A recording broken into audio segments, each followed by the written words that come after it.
In this video, Western Australia. The Great Depression left thousands of returned soldiers struggling to survive was already moving toward them, one that no military strategist had ever planned for. After the First World War, Australia granted farm to thousands of returning veterans, but drought, poor soil and collapsing wheat prices turned that promise into a daily struggle for survival. Following their breeding season, nearly 20,000 emus migrated inland in search of food and water. Their route would take them directly through Australia's struggling wheat belt. The birds quickly discovered endless fields of ripe wheat. Within days, entire farms were overwhelmed as thousands of emus consumed crops faster than farmers could protect them. The destruction extended beyond the crops. Broken fences left behind by the migrating emus allowed thousands of rabbits to invade, multiplying the damage across the countryside. With crops disappearing and livelihoods collapsing, desperate farmers appealed directly. The response would become one of history's most unusual deployments. To solve what was believed to be a simple agricultural problem, the Australian government deployed a high-ranking officer. His mission was clear: eliminate the emu threat. Meredith's force consisted of only 2 Lewis machine guns, supported by roughly 10,000 rounds of ammunition. Against birds, it seemed more than enough. On the 2nd of November 1932, Meredith's detachment deployed near Campion, where reports suggested a large concentration of emus was approaching. Scouts soon reported visual contact. Approximately 50 emus had gathered within firing range. Meredith ordered his men to prepare the ambush. Meredith gave the order. The Lewis guns erupted, sending hundreds of rounds toward the advancing birds. For a brief moment, victory seemed inevitable.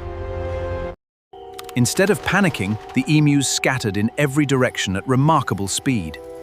The carefully planned ambush dissolved into complete confusion within seconds. The first engagement exposed a critical flaw in the operation. Large concentrations of birds were nearly impossible to eliminate once they broke formation. A new strategy would be required. Military observers noticed an unusual pattern. While most birds fed peacefully, one emu often remained alert, watching the surrounding terrain like a dedicated sentry. The moment danger approached, the lookout reacted instantly. Within seconds, the entire flock scattered. Meredith soon reported that the birds no longer traveled in large groups. Instead, they divided into smaller mobile units, making them dramatically harder to intercept. Even journalists began commenting on the campaign. One newspaper observed that the emus had proved far less foolish than anyone had originally believed. Traditional ambushes had failed. Meredith decided the only remaining option was mobility. If the birds would not come to the guns would chase the birds. Meredith ordered 1 Lewis machine gun mounted onto a military truck. The objective was simple: pursue the emus across open ground and eliminate them before they could scatter. The plan quickly collapsed.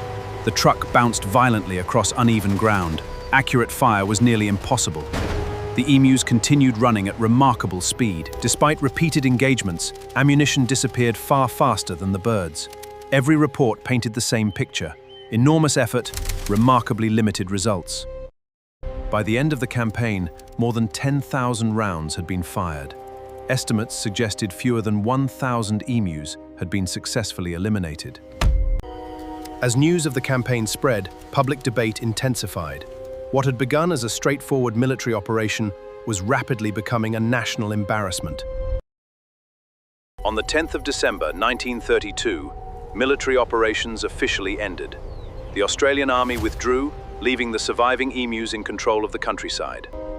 Reflecting on the campaign, Major marked, they absorbed sustained fire, scattered with remarkable discipline, and repeatedly avoided direct engagement. The final numbers told a simple story. The military withdrew. The migration continued. The farmland remained occupied. By every practical measure, the emus had achieved their objective. History remembers it simply as the Emu War, Australia's shortest military campaign, one of its most extraordinary. The operation ended, the emus remained.